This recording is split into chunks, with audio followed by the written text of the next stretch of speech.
Most people think of Staten Island as a quiet borough, but Roseville holds a history that almost no one talks about. And once you hear it, you'll never see this place the same way again. Long before highways, warehouses, or suburban streets, Roseville was one of the oldest continuously inhabited areas in New York City. In the late 1600s, this land was home to the Raritan Native American tribe.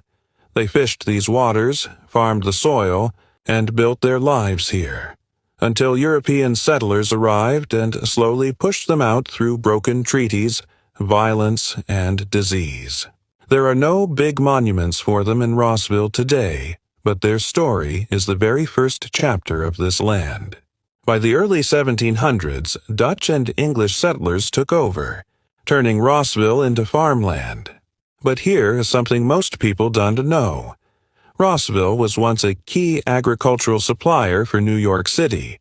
Its farms produced grains, vegetables, and livestock that fed Manhattan when it was still a small colonial town. This wasn't a forgotten corner. It was essential. Roseville was also deeply divided during the American Revolution. While nearby areas leaned toward independence, many families here remained loyal to the British Crown. Neighbors turned against neighbors. Some homes were secretly used to shelter British troops, while others quietly aided the rebels. After the war, Loyalist families were shunned or forced to leave, and their names slowly disappeared from local history.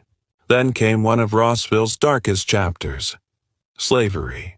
Few people realize that Staten Island had enslaved people well into the 1800s, and Roseville farms relied on enslaved labor. Even after New York passed gradual emancipation laws, many black men, women, and children remained legally enslaved for decades. Their names rarely appear in records, but their labor built much of the early community. After emancipation, Roseville became a refuge. Freed black families settled here, forming one of the earliest free black communities on Staten Island. Churches, mutual aid groups, and tight-knit neighborhoods grew quietly, away from the attention of the city. This history of resilience is almost never mentioned, yet it shaped Roseville's soul. The land itself holds painful secrets, too. Roseville sits near areas that once served as burial grounds for marginalized communities, including enslaved people and the poor. Many graves were never marked, and later development simply built over them. People walk these streets today without knowing whose lives lie beneath the pavement.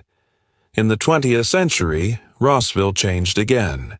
Industrialization arrived, followed by the massive Fresh Kills landfill nearby, once the largest landfill in the world. For decades, Roseville residents lived